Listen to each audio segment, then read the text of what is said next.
We are live and nobody's watching yet. We're doing a question and answer tonight for meditation. So if you guys have a question, you can type it in the comments. I'm going to start off with a question that I got from one of the students who submitted it early. And just like every question and answer, I'm going to remind you guys that this is not the answer. I don't believe that there is any the answer, but this is my answer from what I've gotten so far in these 37 short years on this planet. This is my 37th birthday, by the way, and also the dojo's 8th anniversary. So that's not nothing, but it's also not everything. So I've got the best answer right now. I was actually thinking earlier about I spent a lot of time thinking about politics lately, but I was thinking about politicians and about how we expect people to stay very consistent. And I remembered this. It's a phrase from, I want to say, Muhammad Ali. Somebody, I believe Muhammad Ali said, somebody who is the same after 20 years just wasted those 20 years of their life. And I guarantee you that I've got some set values, but I'll change my answers completely. You'll probably get a much better answer 20 years from now. So the first question I'm going to talk about is from a student who wished to remain anonymous. And she said that's all you get is her gender. She said that I find myself getting impatient with people all the time. And for her specifically, I get impatient when people don't remember stuff that I remember. And she said, I know that I have a very good memory and it's kind of my problem. I remember things, and when other people don't remember them, it pisses me off. But I get very impatient when people repeat themselves and people don't remember things that I remember. And so she has kind of two questions about that. One is, why do we get impatient? And the second is, why is it important to be patient? So the why do we get impatient, I mean, they're very related, obviously, so I might just kind of answer both at the same time. But why we get impatient is because we expect things to be one way and they're not. So we are on some level attached to an idea of the way that we want things to go. And you guys have experienced this in some way, shape, or form in life, and for sure with impatience. You're basically, you're standing in a line at the grocery store, you're 6 feet apart from the person in front of you, and they're just taking their sweet time, and you're like, I want to get out of here. Everyone's breathing on me right now. And you just expected things to go much faster, and they're not going that fast. And you start to get annoyed and you start to have this experience of things are not going the way that I want them to go. I want them to be done. I want to get it this fast. This happens in practice all the time. So in martial arts, we go so far as to say that the first way of becoming great is patience. You must be patient.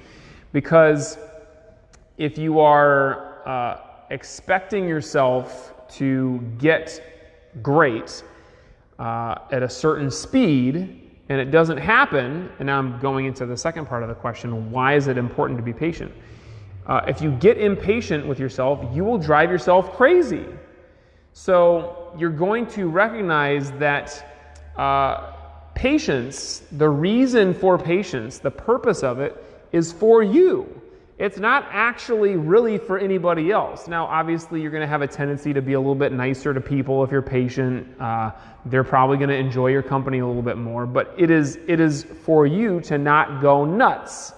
So to this anonymous student and to all of you guys, it's very important to be patient because it's going to make your experience of life a lot smoother and easier. Now, there was part of this question as well, which is shouldn't I be impatient sometimes?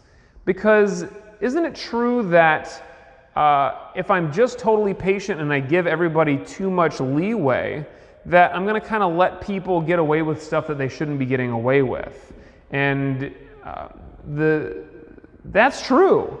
But you want to ask yourself, am I just using that as an excuse to keep being impatient? And am I actually just having that thought because I want to be annoyed right now and feel validated in my annoyance? Or is it actually that, you know what, I need to get all over this person because I'm trying to support them and what it is that they need to do, or support them in being their best self. So I totally agree that sometimes, first of all, you want to be able to separate actually being impatient with acting impatient. So you can act impatient and really kind of light a fire under somebody's butt and help them move on without driving yourself crazy and actually being stressed about it. So meditation and breathing are two important tools. Use them and enjoy. All right, I got a question from Kaya that I'm going to go to. Now that I need it most, I'm having a hard time meditating, especially since the last time I sat, it caused an uncomfortable emotional outburst. How do I get past that and find the motivation to just sit? Well, this is an experience that I think a lot of people are having right now. It's hard to sit right now when we need it the most. And there are plenty of things to stress about. The fact that we are, experiencing this pandemic and being forced to stay at home, we're kind of in a pressure cooker, and we're in there with people that we're not used to spending this much time with, and we're not able to just kind of get out there by ourselves and get some time out in the world and nature and just be with it. So we're stressed and it's tough. And you need it now the most. You need these tools of meditation and whatever else that it is that you do that keeps you calm and relaxed, yet it's harder to do it now. So how do we get past, part of it is the logistics of like, there's, my whole life is kind of overturned, upturned, I'm in this state of upheaval, and everything is messed up, and so I lose my routine that I had. So maybe you were meditating at a certain time every day, but now things are changed and you don't get a chance to do that anymore. It could be like this. You're saying, like, I had a rough experience the last time I meditated, and it's making me really kind of hesitant to do that again. So the truth is that if everything went the way that you wanted it to, kind of like the last question, if everything was really easy, of course it would be really easy to meditate. But sometimes you're going to meditate and have a rough experience that you're not really looking forward to having again. Sometimes you are going to be thrown out of your normal routine, and you're not going to be able to rely on that. So this is an opportunity to really kind of dig in and do the things that you know are good for you. When I talk about motivation, most often I talk about it like this. You shouldn't rely on motivation because you're not always going to have it. So some days you're going to wake up and feel like meditating, and some days you're not. And if you don't meditate on the days that you don't feel like meditating, guess what? Those days are going to get worse and worse and worse. So you take motivation completely out of the equation, and you know that when you are in a better state of mind, when you were kind of at your highest self, you made the decision, I'm going to do this. I'm going to meditate every day. And so when you don't feel up to it, you are not connected with that higher self. You still remember, because you know that you remember that you decided you were going to meditate.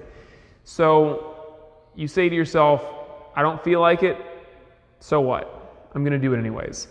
And today's meditation from all right, I just got to kind of gut it out and do it anyways, it might not be a great meditation. It might be worse than the last one that you had. Okay, but I promise you, if you continue with it, and even if it can't be at the same time of day, which is ideal, but you just continue going and take motivation out of the equation completely, and you just connect yourself by doing that activity, you are connecting yourself to your higher self. It doesn't even have to be meditation. It might be, I decided that I was going to go out for a run. Some of you guys know that I've been training for a triathlon. Let me tell you, there are many days where I don't feel like getting up and running or biking or swimming. I especially don't feel like getting up and swimming because I suck at it. But I decided I was going to do it when I was in a good place. And so when I wake up, look, nobody's in a good place when they wake up. I'm in a pretty decent place, but it's still not my best place. But I still say, no, I said I was going to do it. I drag myself out of bed. And as soon as I jump in the pool, even though I can hardly breathe and I feel like I'm about to drown, I'm still connected with that higher state. So that's my short answer, Kaya. This is a very long answer, which is try to take motivation out of it completely and just do what you said you were going to do. When we get in the habit of being able to stick to that plan that our higher selves made, then you are going to be absolutely all-powerful. You'll be able to do things, accomplish things that you were completely unable to do before when you were relying on that motivation. So good luck with that. So I've got 2 questions. I got, how do you accept who you are without becoming complacent? And then I got, can you talk about love and kindness? Okay, I think I can talk about both of those. I might even combine them. I'll talk about the connection between love and kindness and acceptance. So I think that acceptance is the most important first step. The question of the week this week in the dojo is, on an average day, do I have more positive thoughts or negative thoughts? And first thought that comes to mind is like, what is even an average day anymore? This is a bizarre existence that we have. But on an average day, are you thinking more positively or more negatively? And you can ask that question and be aware of your thoughts without it being a judgment on you as a person. It does not have to be a quality judgment. It does not mean that you are bad or good if you're having positive or negative thoughts. It's just this is where my mind is, and I have to be aware of that, and then I have to accept it. So I guess awareness is the first most important step, and then acceptance. If you don't accept, and you say, I'm having all these negative thoughts, most people want to go from negative to positive rather than the other way around. But let's say that I've had all these negative thoughts, and what's wrong with me? This is bad. And you kind of have this experience of like fighting against yourself and fighting against the reality of the situation. That's a lack of acceptance. If you're fighting against the negativity, or you're fighting against whatever it is, could even be fighting against, the absence of love and kindness, and you're just thinking like, I really should be more like this. What's wrong with me? How come I'm not? Then you're just going to be fighting. And they say what we resist persists. If you are having this experience like you're running up against a wall and you're pushing against the wall, that is not going to go away. The wall is going to stay there.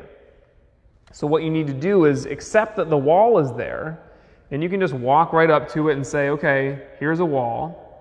I recognize that. Now what am I going to do about it? So after acceptance, then comes the ability to pivot in lots of different directions. So when you accept something, that, at least the way that I talk about it, I'm not talking about being complacent. I'm talking about recognizing the reality of the situation. You recognize, hey, I think way more negatively than I do positively. And from that place of acceptance, then you get to decide, I like the way that I think, I'm going to keep doing it. Or you can decide, I actually want to make a change. I want to think more positively, or I want to have this type of thought or that kind of thought. Acceptance is it's like an open space. Acceptance is like a state of being where you are here, you're solid, you could kind of be rooted in reality, but then all around you is possibility. And that's like, being in a physical space where you can go in any direction at any time, which is the opposite of complacency, right? You recognize where you are, and then you decide, all right, I want to go this way, or I want to go this way, or I want to just turn around and go the other way. And I really suggest that you guys, if we work on acceptance, then you can decide to go any way that you want to go. And it might be that you decide that where you are is perfect, And you should, of course, recognize that on some level. Where you are is perfect, is exactly where you're supposed to be. But where you are supposed to be right now does not mean that it's where you're supposed to be tomorrow or a year from now or 20 years from now. If you're in the same place, you have wasted those 20 years. So love and kindness starts with acceptance. There are many people that you will meet that you don't feel love and kindness for. It's because on some level you don't accept them the way that they are. And again, you can accept that somebody is the way that they are, just like you can accept that you are the way that you are, without getting complacent and without deciding that this is the way that it's going to be forever. You can accept somebody as they are without needing to allow them to just be the way that they are forever, or without, real acceptance should be kind of unconditional. You should be able to accept them and be okay with it. If they want to stay that way, then that's the way they're going to stay, and you're cool with it. But I think that love and kindness has to start from that place of, I get where you are, and I'm good with it, with yourself and with somebody else. From there, then again, you have this opportunity to kind of act.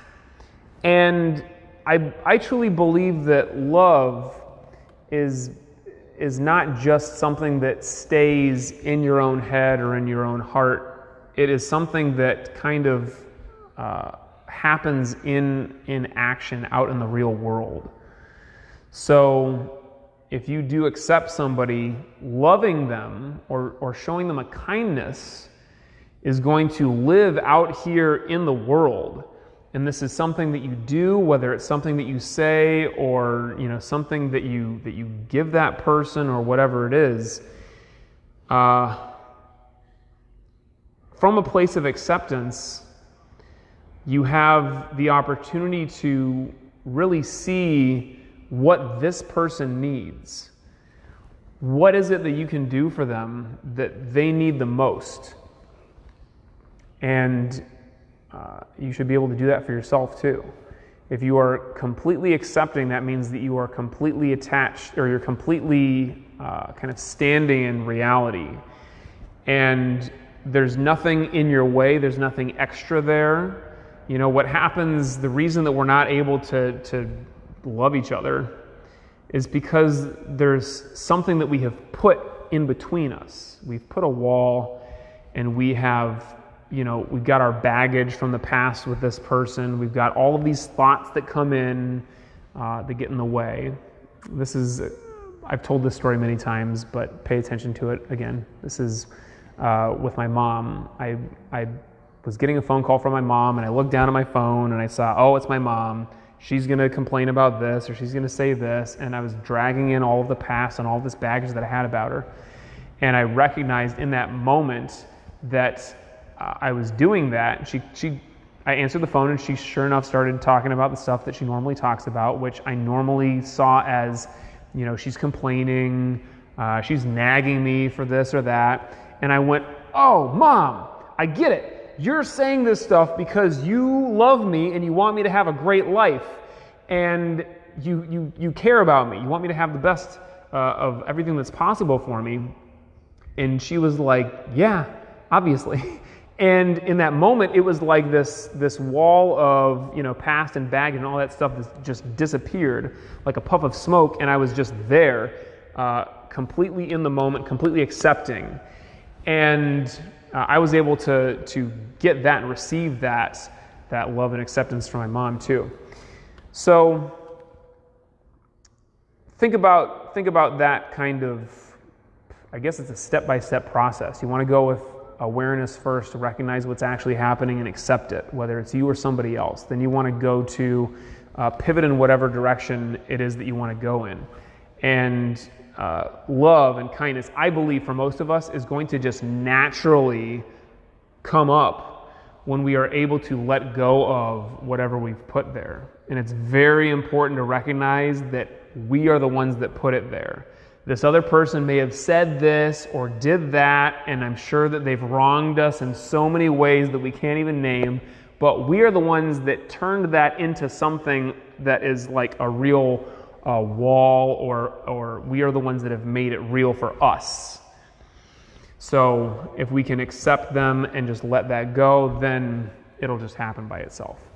I'm almost out of time, so I'm going to talk. I got one more question that I had received from another student, and I don't know if she wanted to name us or not, so I just won't say her name. But she asked about this idea of a book that she's reading, and I cannot remember the book, and I can't. It was, to be honest, it was a very long question, so I'm going to do my best to paraphrase it. But it's this idea of this author who goes through her neighborhood, and she brings along different experts, and the experts don't have to actually be like an expert in, architecture or whatever. It could be, she said, like she brings her dog with her, or she brings this person or that person, and she just tries to see things from that person or animal's point of view. And I think this is a brilliant idea. We cannot do that very well right now because you're not supposed to be hanging out with people. But if you got a dog, do it with your dog. If you've got somebody who you're living with and you can go out and kind of try to see things through their point of view, that's brilliant. But I try to do this by myself because I don't always have somebody with me. And I think this is an invaluable exercise to be out in the world and try to see things from a new point of view. So I talk about, like, literally sometimes I just walk a different way or I drive a different route. And as I'm doing that, I'm passing all of these new things and I'm like, whoa, what is this thing that I've never seen before? Sometimes I like just going down the same road that I'm always on, but I will look very specifically at this house and I see, okay, this is the car that's parked outside of this house, and these are the toys that are in the front yard, and this is, the way that they've painted the house and all that stuff, and I recognize that somebody or a family has built this and has made this their home, and this is where they live, and all kinds of amazing stuff happens, and all kinds of terrible stuff happens inside that house, I'm sure. Like, we all have our stuff. When we really take a look at this from a different point of view, it brings you into the moment and allows you to be more mindful in a way that you have not quite been before. And this should not just happen with physical places, but that is a good place to practice. This should also happen with our internal spaces, our interior. This should happen with other people. Again, being able to kind of see somebody else from a different point of view, see them from the perspective that they have of themselves. This is all incredibly useful. So this is, I think, a really fun experiment to kind of play with. Just go out into the world and maybe do it with somebody or an animal, or just kind of do it by yourself and take a different look at things and recognize that there is so much out there that we just, of course, take for granted in our own lives, but that we're just totally unaware of. And again, to go back to the first step of just awareness, before we can accept reality for what it is, we got to know what it is. And to be aware is so key. Meditation is very helpful. Meditation allows us to be more in the moment. Meditation allows us to kind of get rid of all of those extra thoughts and that mental baggage that we have. And it kind of takes away that which is in between us and reality. So meditate to practice, take that out into everyday life, and just kind of allow whatever is in the way between you and reality, between you and acceptance, to just disappear. And then likely what will come from that is some kind of great action, something that really is showing love, kindness to a specific person, to the world. We all need it right now, so let's practice. Sit comfortably.